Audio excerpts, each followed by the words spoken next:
Bueno, bienvenidos a todos. Nos presentamos. Yo soy Carmen Cabanillas y Concepción Díaz. Queremos hacer una presentación un poquito divulgativa, ver en qué punto estamos en las administraciones públicas. Yo estoy trabajando ahora mismo en la Secretaría, en la Dirección General de Gobernanza Pública, muy alineada con la Secretaría General de Administración Digital en el Ministerio de Hacienda y Función Pública. Y Conchi os va a aportar otra visión. Sí, en mi caso yo estoy trabajando en la Agencia Madrid Digital de la Comunidad de Madrid y también soy docente en la Carlos III, precisamente de Inteligencia Artificial y Machine Learning. Muy bien, pues juntas vamos a dar comienzo a esta presentación que, como os digo, tiene sobre todo un carácter divulgativo, ¿no?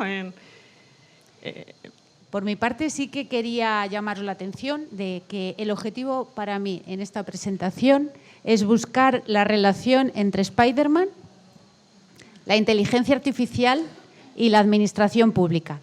Y como podréis ver a lo largo de la ponencia, veréis que me encanta la ciencia ficción, los superhéroes, ¿verdad? Y el cine. Vamos para adelante. Vamos adelante. Como os decía, mi primer contacto con la inteligencia artificial fue en torno a la ciencia ficción, cuando todavía era una novela, ¿verdad?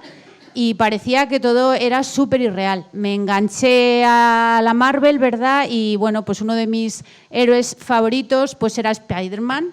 Y en este caso, pues he rescatado una frase que sí que tiene que ver en mi mente, me resuena, con respecto a la situación de alarma que tenemos ahora provocada en torno a la inteligencia artificial, ¿no? Porque la inteligencia artificial es una superheroína o es una villana que va a destruirnos. Me hago esta pregunta, ¿no? Y recupero la frase del tío Ben, el tío de Spider-Man, que decía: un gran poder conlleva una gran responsabilidad. Soy de la opinión de que la inteligencia artificial es una fuerza con mucha penetración y con mucha potencia, y entonces sí que creo que debemos ser conscientes de lo que es, comprenderla en toda su extensión y tratar de gestionarla a nuestro favor, al favor de la humanidad. Vamos, un poquito. Lo que querríamos hacer es, de alguna manera, combinar toda la información que tenemos encima de la mesa en torno a las amenazas que tiene la inteligencia artificial, los riesgos, los casos un poco oscuros, por así decirlo, con la potencia que tiene, las buenas prácticas y los elementos que se están teniendo en consideración para hacer de la inteligencia artificial una oportunidad, ¿no? Y solidificarla. Sí que me gustaría comenzar con una primera parte donde voy a exponeros una serie de conceptos en torno a la inteligencia artificial, porque yo creo que la mejor manera de concienciarnos hacia algo y usarlo a nuestro favor es conocerla un poquito más. Me consta que hablamos muchísimo de la inteligencia artificial, muchos de vosotros tenéis un gran conocimiento de lo que es, y otras personas, pues a lo mejor, pues bueno, es como una nube que no se sabe muy bien qué es lo que tiene, que la quiero usar, pero que no sé hasta qué punto me va a perjudicar o beneficiar. En ese sentido, pues es el motivo por el que he titulado a ese primer capítulo, ¿verdad? Luego Carmen nos contará sobre los otros, pero este en particular, por eso lo he titulado El despertar de la fuerza oscura. Y ahora veremos por qué. Después iremos a, como digo, en base a esos riesgos que vemos, casos donde esos riesgos se han encarnado y han producido problemas graves, organizaciones que han puesto en práctica la inteligencia artificial, pero por contra, lo que sí veremos es que muchas de nuestras organizaciones han puesto en valor esta técnica y nos está dando muchos beneficios. Y en este caso, Carmen nos contará sobre algunos ejemplos en la administración pública de potencia. También hablaremos del grado de adopción, es decir, que a pesar de los riesgos, las ventajas son tantas que hacerlo con cuidado vais a ver que hay una penetración brutal en torno a todas las organizaciones públicas y privadas. Y una vez que nos pongamos ahí, nos iremos al que viene ahora. Hablaremos de la amenaza existencial, el manifiesto que han hecho varios tecnólogos, y veremos pues, los planes estratégicos de las administraciones públicas en torno pues, a lo que se quiere hacer, el dotarse de recursos tecnológicos e incluso de concienciar a la ciudadanía. ¿Vale? Entonces, empezamos, si queréis, con el primer capítulo. Conchi, pues cuéntanos por qué le llamas la fuerza oscura. Pues le llamo la fuerza, pues porque entiendo que tiene mucha potencia. Le llamo oscura porque todo el mundo la conoce y no todo el mundo conoce de qué va. Y además veréis que hay una característica de las últimas aplicaciones de la inteligencia artificial que la hacen oscura en cuanto a que predice cosas, pero no sabemos explicar esa predicción en qué se basa, ¿vale? Y entonces vemos que acierta en la mayor parte de los casos, pero no sabemos qué es lo que tiene dentro y entonces por eso la llamo oscura. Entonces veremos un poco a nivel técnica por qué pasa eso, por qué acierta y sin embargo no sabemos explicarlo, ¿vale? Pasa, por favor. Cuéntanos un poquito más, si te parece, qué es la inteligencia artificial. Sí, si os parece voy a hacer un recorrido a 10 conceptos en torno a la inteligencia artificial, de cosas que nos resuenan, que seguro que todos vosotros conocéis, pero bueno, que merece ponerla en pista. En alguna exposición anterior hicimos que el público participase con una nube de tags y salieron una serie de preguntas que son las que ahora, si os parece, voy a proceder a contar. En primer lugar, ¿qué es la inteligencia artificial? Bueno, pues aquí tenéis que es la capacidad de una máquina para realizar tareas que requieren inteligencia humana. Tareas del estilo percibir, planificar, aprender, contestar e incluso generar alguna creatividad, ¿vale? En sus primeros momentos, cuando todavía no estaba lograda, sabéis que para diferenciar si un algoritmo era inteligente o no, se le pasaba un test de Turing, que básicamente era hablar con el algoritmo pues como una máquina oculta tras una pared, y si la persona que hablaba con el algoritmo no sabía distinguir si era una persona o una máquina, se consideraba a esa máquina inteligente, ¿vale? Entonces, basándose en esa primera definición, se define esta técnica. La segunda cosa son las escuelas. El siglo pasado se avanzó mucho en la escuela simbólica y básicamente ahí lo que se hacía era representar el conocimiento en base a reglas y hacer razonamiento lógico. Eran los sistemas expertos, sobre todo dedicados a la medicina. Sin embargo, en este siglo, la escuela que tiene un potencial mayor y que tiene los grandes resultados es la conexionista, que básicamente consta o se basa en aprender de los datos. Por eso, en una época donde en la cuarta revolución industrial en la que estamos los datos es algo tan vasto, tan masivo, es el momento en el que está floreciendo esta técnica, esta tecnología, y está floreciendo esta escuela. La siguiente cosa es, habréis oído que dentro de la inteligencia artificial hay muchas técnicas, pero en particular la que nos resuena últimamente es la de aprendizaje. Habréis oído hablar de Machine Learning, de Deep Learning, de LLM, ¿vale? Entonces, todas esas escuelas, todas esas tecnologías lo que tratan es de hacer modelos predictivos sobre los datos para predecir el futuro. Predicen el pasado, predicen el futuro a partir de datos del pasado, es lo que hacen esas escuelas. En la parte del Machine Learning son técnicas más abiertas, de caja blanca, que ahora veremos qué es. En las partes de Deep Learning son técnicas más de caja negra, redes neuronales, y luego esas redes neuronales potentes, que empezaron a finales del siglo pasado, pues tienen una gran aplicación tanto en modelos de visión como en modelos de lenguaje. Entonces, entre los modelos de lenguaje está el LLM, que es el Large Language Model, en el que está basado elementos como el ChatGPT, que entiendo que conocéis y que algunos habréis usado. Tipos de IA. Los tipos de IA son el débil, el fuerte y la superinteligencia. Todos los sistemas a día de hoy tienen una inteligencia artificial débil, es decir, solo están preparados para lo que están preparados. Están sirviendo como complementos nuestros, de alguna manera, no nos superan. Cuando empiece a llegarse a la IA fuerte o general, tendrán una inteligencia pues, equivalente a nosotros en muchos aspectos. Se estimaba que llegaría la inteligencia general en el 2040 y están anticipándolo hasta el 2027. O sea que si aciertan los de la tendencia A, la vamos a ver. Si aciertan los de la tendencia B, vienen a decir que una máquina nunca llegará a tener una inteligencia general. Y luego los de la ciencia ficción científicos de la ciencia ficción hablan de la superinteligencia, porque en este sentido lo que hablan es que si conseguimos que las máquinas tengan una inteligencia similar a la nuestra y además están hiperconectadas, pues entonces lograrán una superinteligencia que estarán por encima de nosotros. Pero bueno, yo, en mi opinión, esa última parte ya es un poquito ciencia ficción y espero, de verdad, que no se realice. Impacto. En el siglo pasado tuvieron varios impulsos todos estos temas de inteligencia de sistemas expertos y demás, pero a finales del siglo pasado se ralentizó. En ese momento aparecieron dos cosas que la volvieron a hacer renacer. Por una parte, Geoffrey Hinton y todas las personas que empezaron a trabajar con él en redes convolucionales, y por otra parte, la producción de datos de forma masiva. Esas dos partes relanzaron la inteligencia artificial y en el siglo XXI lo que ha sucedido es que todas las tecnologías de conectividad, de computación cuántica, de recursos y demás, lo que han hecho es, con aquella siembra que hizo el Hinton, más toda la potencia del siglo XXI, pues han revolucionado pues, todos los modelos de inteligencia artificial. ¿Vale? Beneficios, pues básicamente tienen aplicación en todos los campos, sociales, económicos, científicos. Perdón.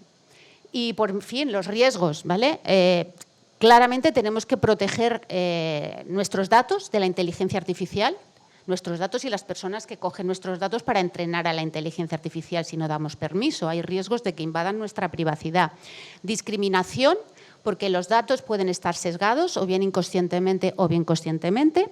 Manipulación, porque si se sesgan los datos de forma consciente y aplicas técnicas oscuras de inteligencia artificial, oscuras en cuanto con dificultad en explicarlas, ¿verdad? Pues lo que logras es dependerse. Y exclusión. Exclusión porque la brecha digital también afecta a que muchísimas personas no tengan acceso al uso de estas tecnologías. Entonces, esos riesgos entendemos que como administración que somos tenemos que trabajarlos para minimizarlos al mínimo posible. Vale. Sí, por favor. La mitigación que tenemos para estos riesgos, desde luego, es concienciación, ética, regulación. Desde el punto de vista ético, la explicabilidad, ver cómo esos algoritmos que no son capaces de explicar los resultados, ver cómo podemos hacer que nos expliquen por qué han tomado esa decisión para que podamos supervisarlo desde nuestra humanidad, ¿verdad? Y pues un equilibrio político. Este tema es tan potente que entendemos que también a nivel político se tienen que tomar decisiones y diseñar estrategias. De todo esto luego nos hablará Carmen al final de la ponencia. ¿Vale? ¿Por qué la llaman oscura? ¿Por qué tiene estos defectos de explicabilidad o estas gaps de explicabilidad? Pensemos que cualquier algoritmo de inteligencia artificial lo que hace son estos tres elementos. Primero, se toman una serie de datos. Esos datos pueden estar sesgados o no, porque la realidad de los datos del pasado es que están sesgados. Si nosotros, por ejemplo, miramos datos de contratación de empresas pues para puestos técnicos o para puestos de gestión, a lo mejor vemos que en esos datos el porcentaje de mujeres es inferior al de hombres, incluso con el de misma valía. Es verdad que lo vamos cubriendo, lo vamos curando, pero los datos en sí mismos están sesgados ante el sexo, al género, están sesgados en cuanto a la raza, están sesgados en cuanto a la religión. Entonces, los datos de los que aprendemos hay que mirarlos bastante bien porque si introducimos sesgo, ¿qué vamos a sacar? Sesgo. ¿Vale? Entonces, ese análisis hay que hacerlo interesante. ¿Qué es lo que se hace con los datos? Se aplican algoritmos para construir modelos y son los modelos los que luego se ponen en producción y predicen cosas. ¿Vale? Entonces, imaginémonos que nosotros tenemos datos, como os decía, en el ejemplo de un departamento de recursos humanos que quiero exponer características de personas y en función de esas características de personas proponer la lista de personas más adaptada o más adecuada a un puesto de ascenso o de subida de sueldo, ¿vale? Entonces yo lo que voy a hacer es conseguir datos de la contratación de esa empresa y cómo han ido estas personas funcionando, otras personas en el pasado. Voy a aplicar un algoritmo, ¿vale? Y voy a producir, imaginaros con ese algoritmo, un modelo que va a ser un árbol de decisión. Por ejemplo, si yo estoy buscando un ingeniero, pues a lo mejor la primera rama del árbol lo que dice, bueno, pues que tenga titulación o experiencia de tipo ingeniero. Y en la segunda rama del árbol es pues, que se dedique mucho a la técnica. Y en la tercera rama del árbol es pues, que tenga conocimientos de algoritmos de inteligencia artificial. Es decir, yo estoy con los datos del pasado aplicando el algoritmo para hacer un árbol de decisión que puedo ver con mis ojos, si imprimo ese árbol, ese modelo, ¿verdad? Puedo ver por qué cuando yo con ese modelo prediga un posible lista de candidatos, por qué se han elegido a esos candidatos. Y entonces será un modelo de caja blanca, porque en ese modelo de caja blanca yo podré explicar la decisión que se ha tomado para dar esa salida, ¿vale? Sin embargo, con el Deep Learning y las redes neuronales, la construcción del modelo y los elementos decisores ya no son explicables, ya no son visibles. Entonces, tú vas a ver que la predicción que hace acierta en la mayor parte de los casos, pero no sabes por qué el algoritmo ha tomado esa decisión. Entonces, sí. Pasa un momento atrás. Pasa atrás, por favor. Nosotros tenemos que, por una parte, los datos pueden estar sesgados, con lo cual se introduce un problema en cuanto a por qué toma esa decisión. El algoritmo puede ser opaco y se toman decisiones y entonces sale fuera de nuestro control, de la supervisión humana, porque tú ves que va acertando, pero no sabes ni por qué toma esa decisión, ni si los datos que le metiste fueron los buenos y no sabes dónde está el sesgo. Entonces, esos son los riesgos de la inteligencia artificial. Por explicar un poquito más lo que os decía de caja blanca y caja negra, pues un árbol de decisión tiene esta pinta, donde cuando tú le pasas algo a predecir, tú vas viendo en el modelo ese que hemos producido qué decisiones va tomando y por qué ha tomado esa decisión de sugerir que a un cliente se le puede dar un préstamo, de que a una persona se la pueda contratar. Tú ves el criterio y un humano puede supervisar si esa decisión está adecuada o no. Pero cuando entramos ya en el mundo de las redes neuronales, la cosa cambia.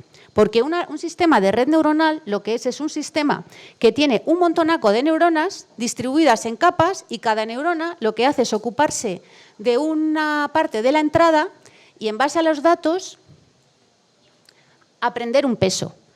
Para un humano el funcionamiento de cada neurona no quiere decir nada y el funcionamiento de todas en conjunto es tan complicado que no acabamos de saber qué hacen. Lo que sucede es que sí que aciertan porque el ajuste de estos pesos con datos, muchos datos del pasado, va a provocar datos del futuro.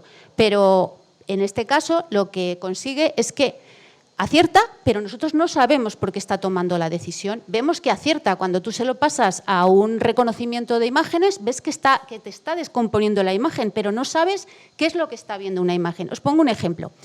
Había un caso en el que en un hospital varios médicos estaban entrenando a un sistema artificial, ¿verdad? Para reconocer cáncer de mama.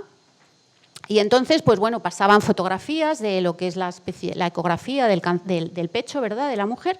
Y entonces, después de entrenarlo, vieron que tenía una efectividad de acertar pues, prácticamente el 99% de los casos que le pasaban. Entonces, no sabían por qué era, pero el caso es que acertaba. Lo vieron tan bueno que quisieron extenderlo a varios hospitales más. Lo extendieron a varios hospitales y entonces en los otros hospitales tenían un rendimiento muy bajo, un rendimiento cercano al cero. Entonces, trabajando con la imagen, ya vieron que en el primer hospital los médicos tenían la costumbre de cuando veían en la ecografía el cáncer de mama, marcaban el punto con una señal. Y entonces a la inteligencia artificial le estaban pasando esa imagen y la inteligencia artificial fue capaz, sin que nadie se lo dijera, de ver que ese punto, que esa marca era concluyente. Y entonces, claro, en cuanto le pasaban unas ecografías con la marca, daba un acierto pleno. Pero cuando se fue a otro hospital, en este caso, pues ya no acertaba ni una, porque esos otros médicos no hacían la marca. Con esto lo que os quiero decir es que la inteligencia artificial, ni siquiera ella es consciente de por qué decide lo que decide, pero encuentra el patrón y sabe asociar el patrón a la respuesta. Y nosotros, como somos mucho más generalistas, pues tardaron un rato en ver que eso producía estas cosas, ¿vale? Entonces, por eso es oscura, por eso puede tener sesgo, por eso tiene riesgo, ¿vale? Pasamos a la siguiente. Vamos a ver esos riesgos, ¿no? Gracias, Carmen. Riesgos. Como os he comentado, primero, el primer riesgo aparece porque para predecir el futuro usamos datos del pasado. Y entonces es que la historia está a veces llena de desigualdad, de sesgo, Y si no se trabaja esa desigualdad y ese sesgo, vamos a reproducirlo en las decisiones, ¿vale? Necesita muchos datos de todo tipo, incluso personales. Puede provocar mal uso de datos personales, porque los estén usando sin nuestro permiso, o incluso filtración de datos, ¿vale? Y por último, la opacidad de las decisiones. Eso puede ocultar ese mal funcionamiento del modelo o incluso de la malignidad del modelo. No porque el modelo en sí mismo sea malo, sino porque pueden haberlo montado para que tome decisiones con un cierto punto incorrecto. Ejemplos de casos reales en los que esos riesgos se han producido problemas, ¿vale? O sea, por ejemplo, en Facebook, en 2018 se filtraron más de 500 millones de datos de usuario. Facebook estaba utilizando este tipo de datos para entrenar sus inteligencias artificiales y por un error, ¿vale?, se filtraron datos de los usuarios. Datos, pues, de todo tipo. Imaginaos lo que a veces las personas tenemos en Facebook, ¿verdad? En Italia también hubo filtraciones del ChatGPT, ¿vale?, que por eso prohibieron utilizar el ChatGPT en algunas empresas italianas, o en todas, porque en algún momento pasaban secretos corporativos confidenciales al ChatGPT y el ChatGPT accedía a esos elementos confidenciales, ¿vale? Mal funcionamiento de modelos. Por ejemplo, en el 21, el Zillow Offer, que era una inmobiliaria, en base a un algoritmo de inteligencia artificial, calculó el dinero que tenía en inmuebles, ¿vale? Y entonces calculó ese dinero que tenía en inmuebles y cuando quiso, de alguna manera, hacer cash de ese dinero, vieron que la estimación había sido incorrecta y metió un crash y tuvo que cerrar la empresa, ¿vale? Bueno, pues atropello de coche autónomo, dimisión por un escándalo de ayudas al cuidado de niños en este gobierno, en el gobierno holandés, porque se desplegó un modelo que había estado sesgado y se comprobó, en este caso, que se estaban dando ayudas no a quien se debían dar, ¿vale?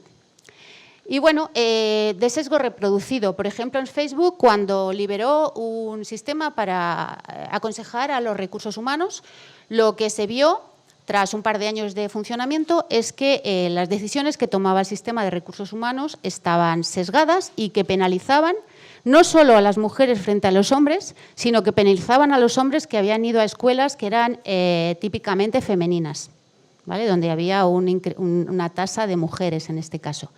Cuando se dieron cuenta, intentaron durante otro año más recuperar el algoritmo y no lo consiguieron. Finalmente retiraron el sistema porque no consiguieron, los ingenieros de Facebook, y no son malos, no consiguieron hacer un algoritmo igualitario, ¿vale?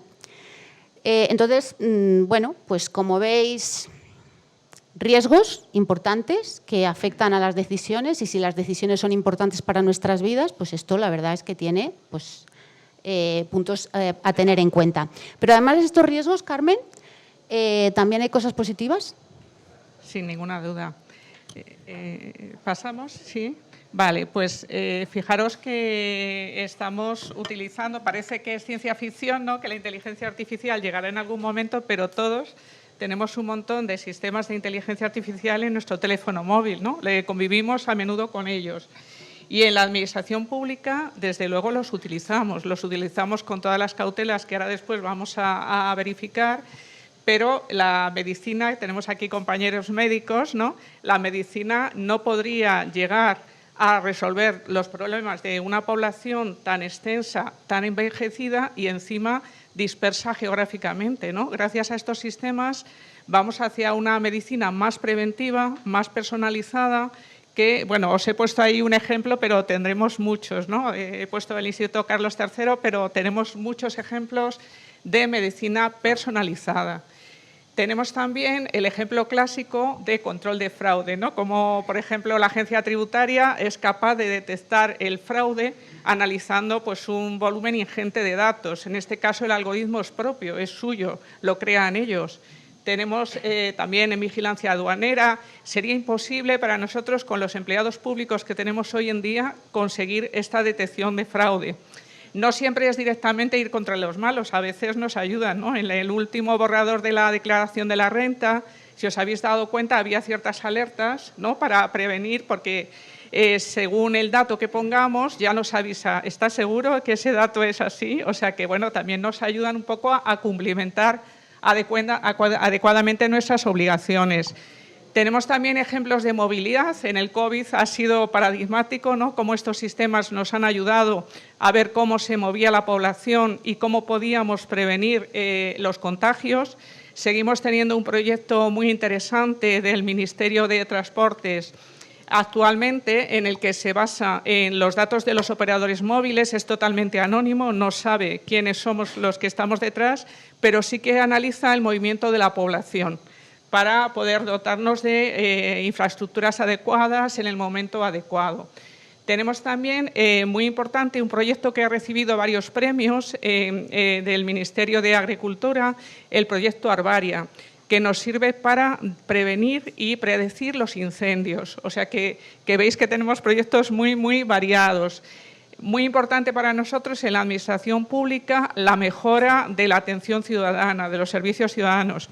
Seguro que todos habéis utilizado nuestros asistentes virtuales, que sé que son mejorables, irán mejorando. Tenemos uno que es relevante en la Seguridad Social, Elisa. Murcia tiene un asistente también muy potente. O sea que, bueno, vamos a ir poquito a poco mejorando esa posibilidad de atención.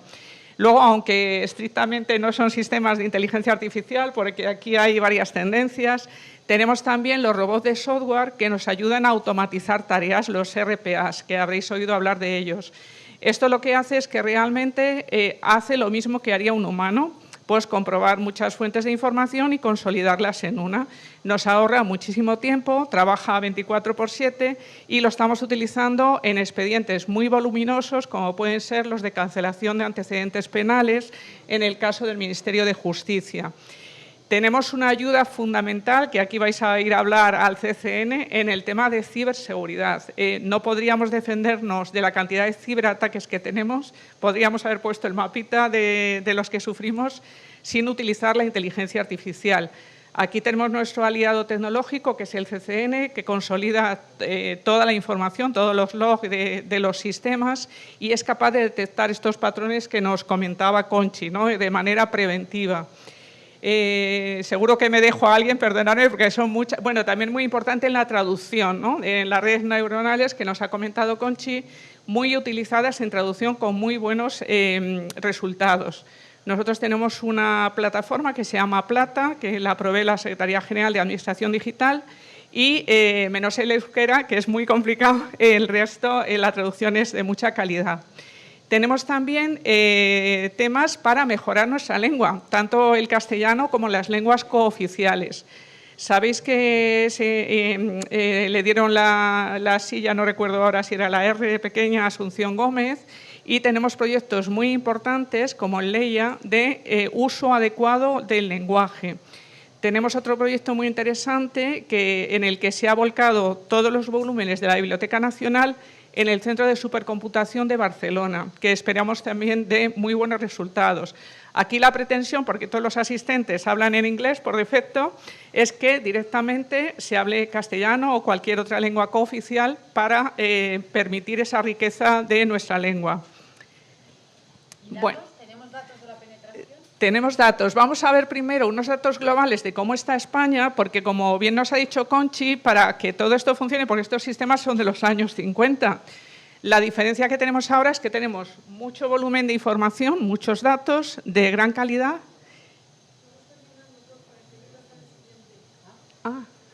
Gracias. Gracias, pues vamos rápido, disculpad. Bien, bueno, pues nada, nuestros números son muy buenos. Los de arriba son de la OCDE y los de abajo son de la Unión Europea. No me entretengo, como os pasará en la presentación, pero para que veáis que España está haciendo bien los deberes y tenemos muy buenos números. En concreto, nuestras empresas, la IA, están más o menos a nivel de la media de la Unión Europea. Estos son datos del 21. Veis que, sí, pasa adelante, veis que en las grandes empresas superamos un poquito a la Unión Europea, en las medianas y pequeñas no, estamos al mismo nivel. ¿Pasamos, Conchi? Bien, ¿para qué se usa sobre todo la IA en las empresas? Pues sobre todo para automatizar estos flujos de tareas y también para ayudar en la toma de decisiones. Son capaces de interpretar grandes volúmenes de datos y avisarnos de las tendencias. Tenemos la mayor fuente de información que se está utilizando es la geolocalización, sobre todo a través de los teléfonos móviles y también redes sociales. Es lo mismo, ¿no? Para automatizar tareas, para lo que nos decía Conchi, poder identificar objetos o personas dentro de un conjunto de datos digitales, para el aprendizaje automático, que se utiliza, es uno de los sistemas más utilizados hoy en día, y también para la conversión. Es muy importante cambiar pues, de voz a habla a lenguaje máquina, es también muy importante y nos ayudan mucho.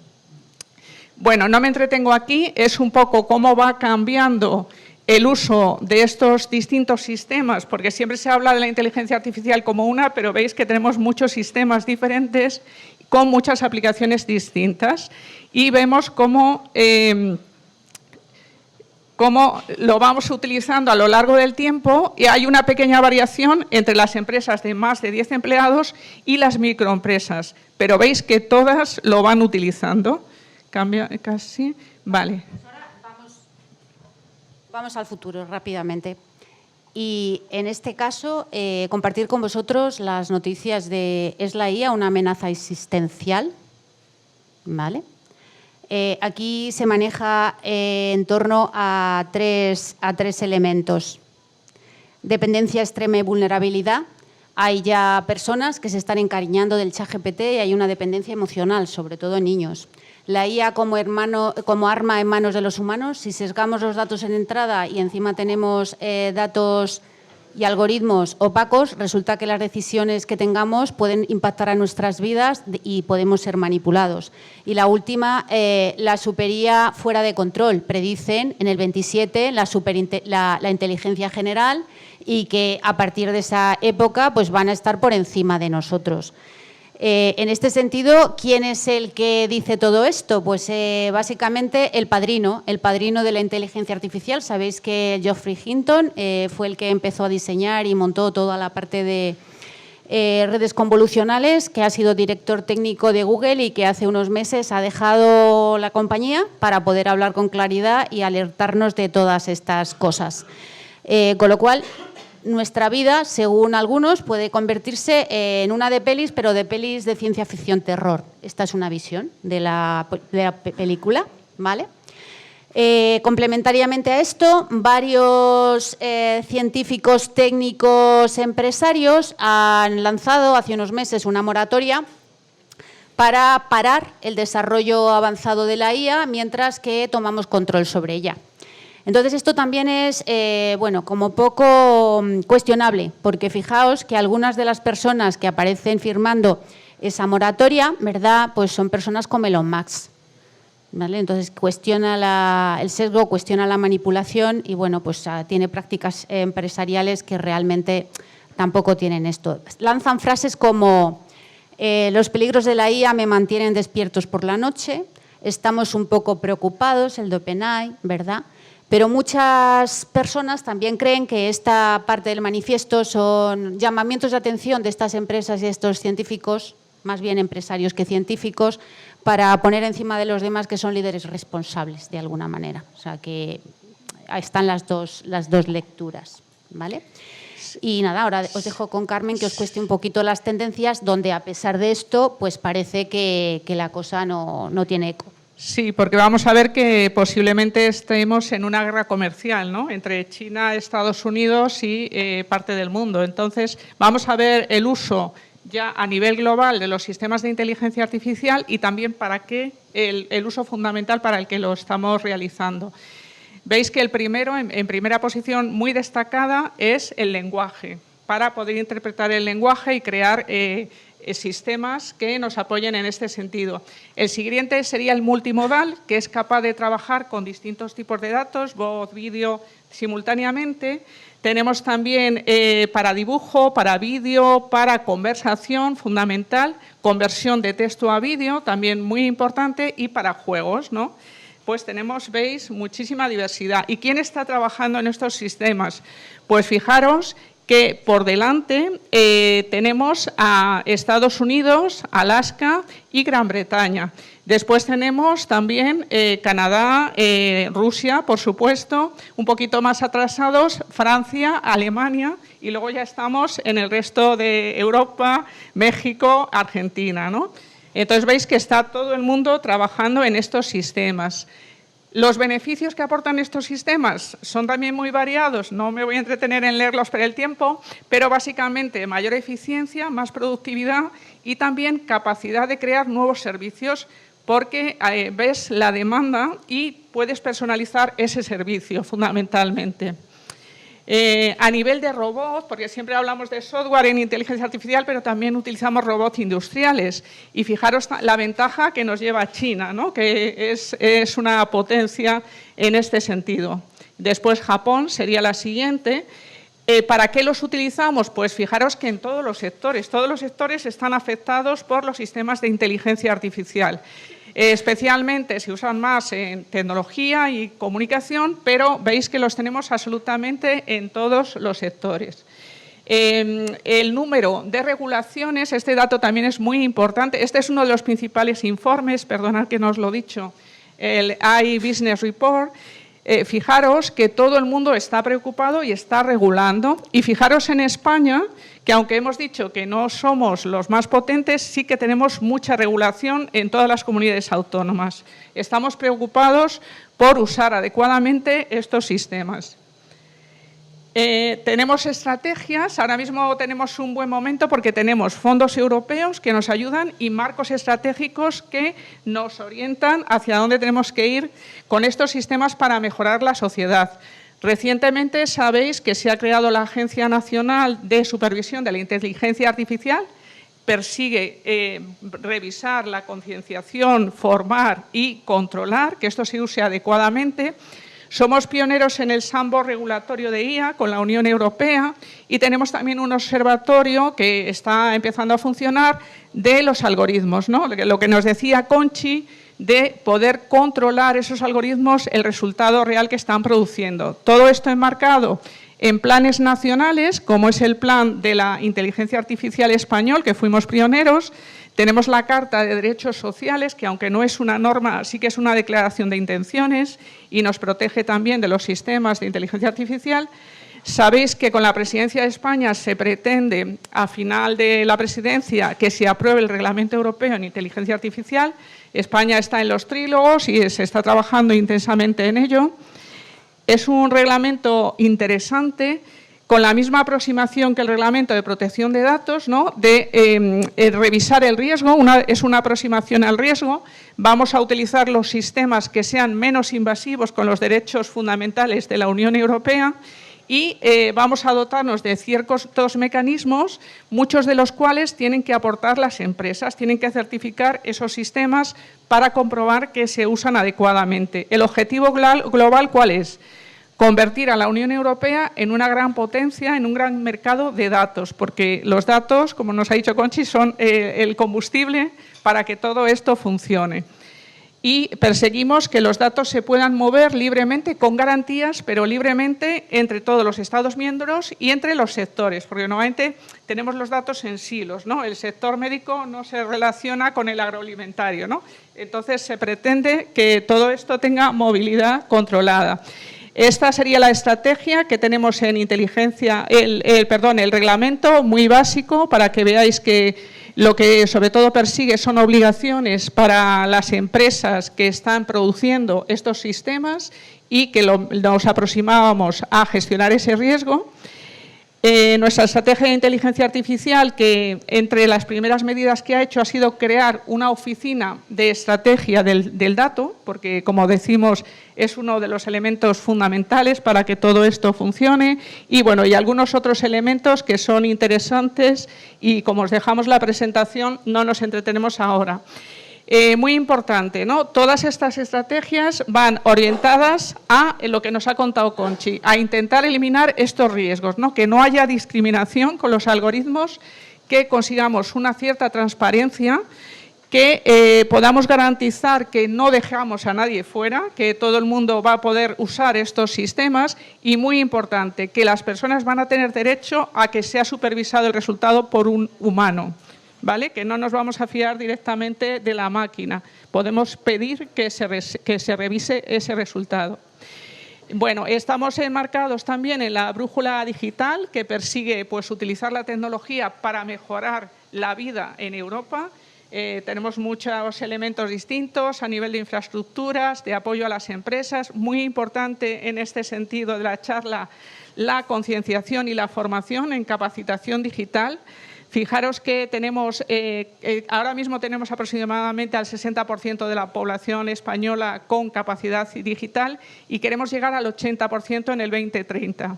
Y también dotarnos de mayor número de especialistas. Tenemos muy poquitos especialistas. Aquí competimos no solo con la Unión Europea y entre empresas y administraciones públicas, sino a nivel global. Y queremos llegar a tener 20 millones de especialistas. También con mayor representatividad de la mujer, porque ahora mismo 1 de cada 3 es mujer, entonces tenemos muy poquitas mujeres en este ámbito. Animar a vuestra gente joven que se acerque al mundo de la tecnología, que es muy interesante, gratificante. Y bueno, tenemos dentro del Plan España Digital 2026, que es el plan de gobierno, tenemos líneas concretas que van apoyando esta economía del dato y el uso de la inteligencia artificial. No nos entretenemos ahora, pero abarcan muchos factores distintos, como el apoyo desde la universidad para crear estos tecnólogos. Y también tenemos proyectos de alta tecnología repartidos por toda la geografía nacional. Aquí participan todas las administraciones y también las universidades. O sea que tenemos un paradigma muy completo y muy interesante. Y este sería cómo estamos en recursos humanos, otro de los factores clave para poder utilizar correctamente la tecnología. Veis que estamos mejor que la media europea, que sería la línea azul, ¿no? Nosotros, España, sería la amarilla. Veis que tenemos más graduados, terminan más graduados, pero luego se nos marchan, luego se nos quedan con nosotros en España, no les tratamos bien. Entonces, tenemos ahí un déficit importante. Y lo que decíamos, ¿no? Tenemos mucha brecha de género en este ámbito, que también deberíamos corregir. Os traigo como ejemplo, ya sé que en las comunidades autónomas tenéis otros cuerpos y otras formas de proveeros de compañeros de tecnología. Nosotros tenemos varias escalas. Tenemos a la que yo pertenezco, que es la escala de cuerpos superiores de tecnologías de la información. Tenemos también estadísticos, ingenieros industriales, para que veáis que estáis en buenas manos, que somos poquitos, pero tenemos compañeros muy, muy especializados. Si tenéis gente joven que no sepa a qué dedicarse y le apetece ayudarnos en todos estos sistemas que buscan la mejora de la sociedad, tenéis gratuitamente a vuestra disposición, vamos de ellos, los temas generales y específicos de la oposición que os he dicho, de la general de la Administración del Estado. Y tenemos un grupo del que estamos muy orgullosos que se llama Preparatic, es un grupo totalmente altruista. Son las personas que aprueban, las que preparan a la siguiente generación y os invito, tienen material muy bueno que os he puesto el enlace para que podáis verlo.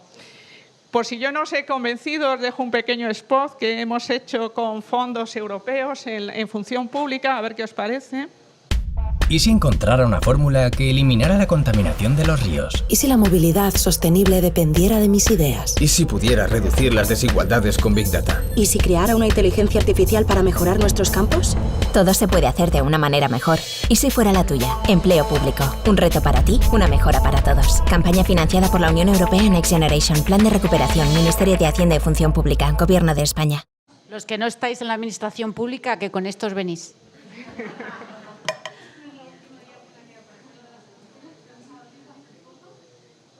Pero os lo vamos a dar las transparencias, ¿eh? Sí, os las vamos a dar, porque los enlaces, si no, no los tienes, las damos. Nada, esto es un pequeño juego que no nos da tiempo, porque ya nos han dicho que tenemos que terminar, pero os invito a hacerlo vosotros. Es la máquina de... ¿no? ¿Ah?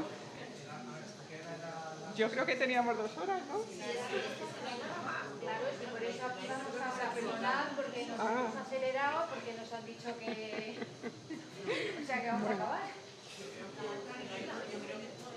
Bueno, este le podéis hacer tranquilamente, pero es muy importante para que veáis quién tiene el sesgo. Si lo tiene el algoritmo o lo tenemos nosotros, ¿no? Lo tenemos... Ah, por eso.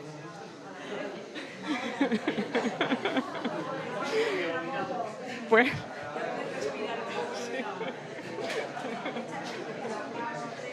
Disculpar la velocidad. Pero nos han torcido el paso. Entre que llega tarde y luego esto ya...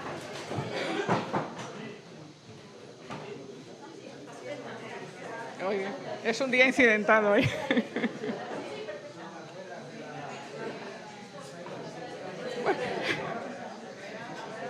Bueno, el juego que os traemos es para que veáis lo difícil que es programar un algoritmo, sobre todo si está en juego una vida humana, ¿no? Hemos tenido algún incidente, os acordáis de aviones y tal, ¿no?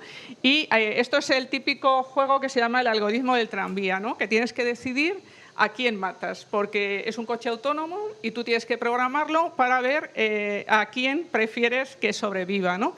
Entonces, el juego se llama Moral Machine. Tenéis el enlace, pero bueno, que no hace falta jugar ahora, no os preocupéis, es muy facilito. Se basa en escenarios que nos van proponiendo y también los que la gente va proponiendo, porque ellos inicialmente tenían menos escenarios, ahora ya tienen 13, y lo que la gente va pidiendo pues lo van incorporando. Entonces, aquí, bueno, pues se trata de decidir a quién sobrevive. Por número de personas, por si sobrevive el anciano o sobrevive la persona más joven, si sobrevive el que tiene mejor posición social o el vagabundo, si sobrevive el perro o sobrevive la persona, ¿no?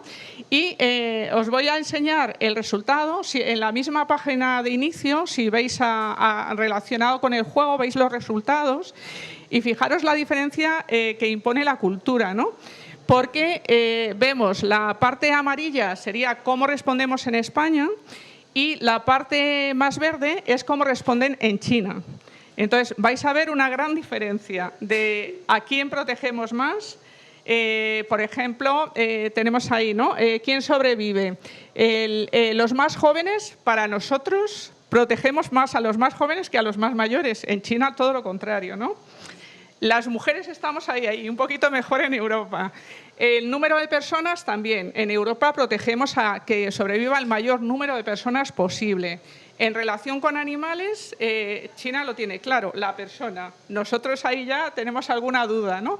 Entonces, bueno, es curioso, os invito a hacerlo porque te das cuenta de la dificultad que a veces tienen estas decisiones y, sobre todo, que veamos quién tiene los sesgos, que son culturales. Normalmente nosotros, como os decía Conchi, los trasladamos a los datos, ¿no? Que es, por eso luego tenemos que supervisar y tener equipos multidisciplinares, ¿no? De distintas personas, de distintas razas, distinto género y distintas perspectivas sociales.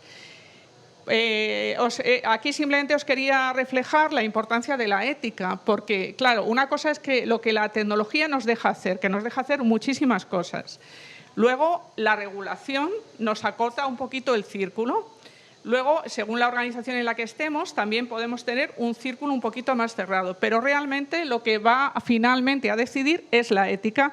Y aquí tenemos un ejemplo muy bueno en todos los comités éticos médicos, ¿no? Que tenemos ya ahí mucha madurez en ese sistema y una gran trayectoria que yo creo que es un modelo que podemos imitar en este ámbito. Pues te doy la palabra, Conchi. Simplemente comentaros, por cerrar la exposición, que al final ha sido un poco precipitada.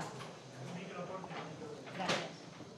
Es la última, ¿vale? Y entonces, a pesar de esas amenazas del Padrino y del Elon Musk y la Trump, ¿verdad? Yo creo que estamos en buenas manos en cuanto a las estrategias que se están diseñando tanto a nivel gobierno como a nivel empresa y la forma que los profesionales protegemos. Entonces, os queríamos despedir con un vídeo donde referentes, en este caso nacionales, ven que el riesgo de la inteligencia artificial es contenible.